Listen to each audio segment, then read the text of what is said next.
હવે છોલા હોય કે ચોળા, સફેદ ચણા હોય કે કાળા ચણા, બધું મજેદાર બનશે.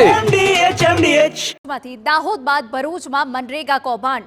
56 ગામોના વિકાસ કાર્યોમાં 7.30 કરોડ રૂપિયાના કૌભાંડની તપાસની માંગ કરાઈ છે. આમોદ, જંબુસર અને હાસોડ તાલુકામાં આરોપ થયા છે. ગુણવત્તાના અભાવ સાથે માનવ શ્રમના ઉપયોગ વગર કામ કર્યાની ફરિયાદ ઉઠી છે. મેટલ રસ્તા પર મેટલનો ઓછો વપરાશ કર્યા હોવાની પણ ફરિયાદ ઉઠી છે. સરકારી કર્મચારી અને અધિકારીઓના મેળા પીપળાના ફરિયાદમાં ઉલ્લેખ કરાયો છે. વેરાવળ, જલારામ એન્ટરપ્રાઇઝ અને મુરલીધર એન્ટરપ્રાઇઝ સામે ફરિયાદ થઈ હોવાની વિગત છે.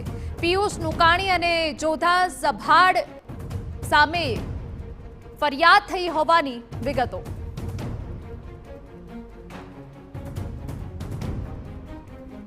અમારા સંવાદદાતા અંકિત મોદી વધુ વિગતે વાત કરવા જોડાયા છે. અંકિત, શું વિગત આપની પાસે? જી હિના, છેલ્લા ઘણા સમયથી જિલ્લા ગ્રામ વિકાસ એજન્સીના નિયામક નૈતિકા પટેલ દ્વારા આ બાબતની તપાસ ચલાવવામાં આવી રહી હતી.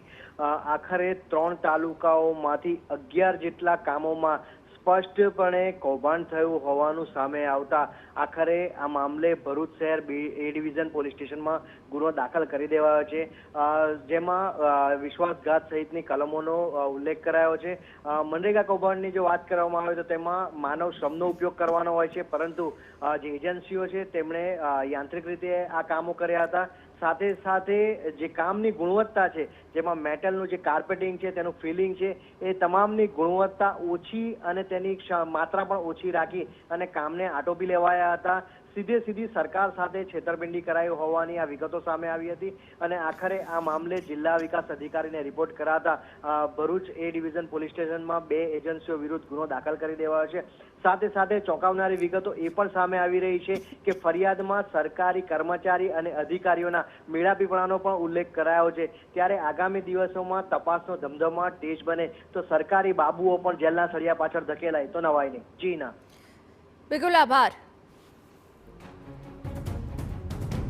તો માનવ શ્રમના ઉપયોગ વગર કામ કર્યાની ફરિયાદ થઈ છે. મેટલનો ઓછો વપરાશ કર્યો હોવાની પણ ફરિયાદ થઈ છે.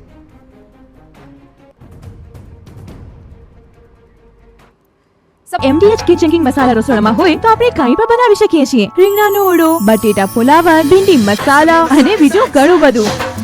MDH